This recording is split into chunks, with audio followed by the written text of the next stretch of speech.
অবশ্যই ভালো আছে, জগন্নাথের কৃপা। খুবই আনন্দিত ব্যাপার, বছরে একবার এই দিনটা আসে, এটার জন্য আমরা কিন্তু অপেক্ষায় থাকি। খুবই ভালো লাগছে, আনন্দিত লাগতেছে। এবং এটা আমাদের এখানে আজকে দেখেন আপনি হাজার হাজার ভক্তবৃন্দ এবং মাতাজিরা রয়েছে, সকলে কিন্তু দর্শন পেয়ে এবং মুক্তর আশা প্রকাশ করতে এবং শান্তি মঙ্গল কামনার জন্য আমরা আজকে দেশবাসীর কাছে এবং শুভেচ্ছা স্বাগতম জানাই।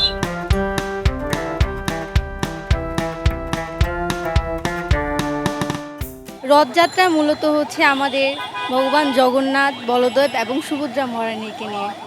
আসলে আমরা কলিজীব, আমরা নানান কাজে ব্যস্ত থাকি। ইভেন আমরা এতই ব্যস্ত থাকি যে ভগবানকে ঠিকভাবে সময় দিতে পারি না, সবসময় ভগবানের কাছে যেতে পারি না।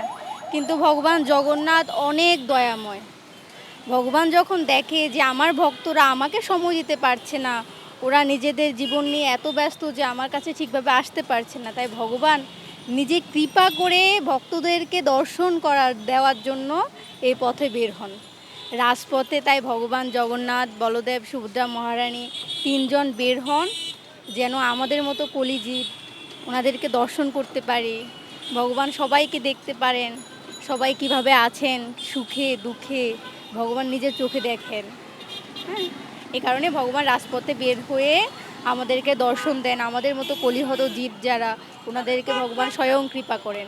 ভগবান রথে বের হন আর ভক্তরা ভগবানের সেই রথের আমরা রশি টানি, যেন ভগবানের আমাদের জীবন মৃত্যুর যে একটা বন্ধন আছে সেটা আমরা থেকে মুক্ত হতে পারি, আর ভগবানকে সহায়তা করে আমরা ভগবানকে মাসির বাড়িতে নিয়ে যেতে পারি।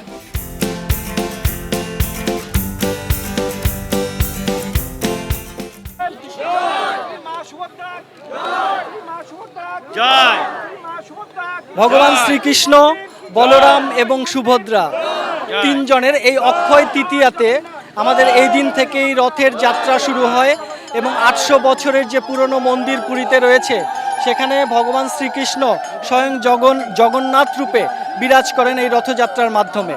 তো আজকের যে বাংলাদেশের সকলকে ধর্ম বর্ণ নির্বিশেষে সবাইকে জানাই রথযাত্রার শুভেচ্ছা এবং শ্রী শ্রী রমনা কালী মন্দির এবং শ্রী মা আনন্দময়ী আশ্রমের পক্ষ থেকে সকল দেশবাসীকে জানাই এই শান্তির বার্তা দিতে চাই যে রথযাত্রার মাধ্যমে বাংলাদেশের সকল মানুষের মধ্যে সবসময়ের জন্য যে অসাম্প্রদায়িক চেতনা বিরাজ করে সেই বিরাজ করুক এবং প্রধানমন্ত্রী শেখ হাসিনার নেতৃত্বে যে অসাম্প্রদায়িক বাংলাদেশ বিনির্মাণে কাজ করে যাচ্ছেন আমাদের প্রধানমন্ত্রী, সেখানে অগ্রগামী ভূমিকা আমরা পালন করব, সব সময় তার পাশে আছি।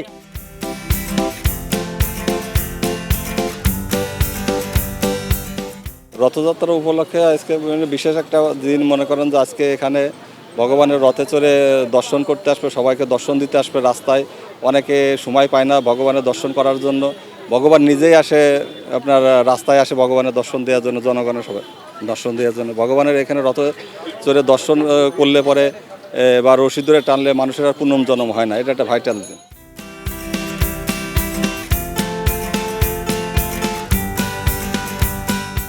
এটা আমাদের হিন্দুদের একটা বড় উৎসব রথযাত্রা।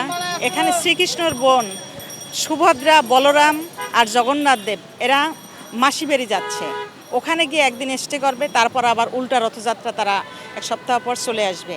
এবং ওই একদিন যে যাচ্ছে স্বয়ং ভগবান এই একদিনের জন্যই ধরাধামে পৃথিবীতে নেমে তারা মাসি বাড়ি যাচ্ছে। এই উদ্দেশ্যেই আমাদের এই রথযাত্রাটা এবং সাধারণ মানুষের সাথে মিলে একাকার হয়ে যে যাচ্ছে এইটাকেই আমরা উপভোগ করি এবং এই রথটাকে আমরা সবাই টেনে আমাদের পুণ্যতীর্থ অর্জন করি।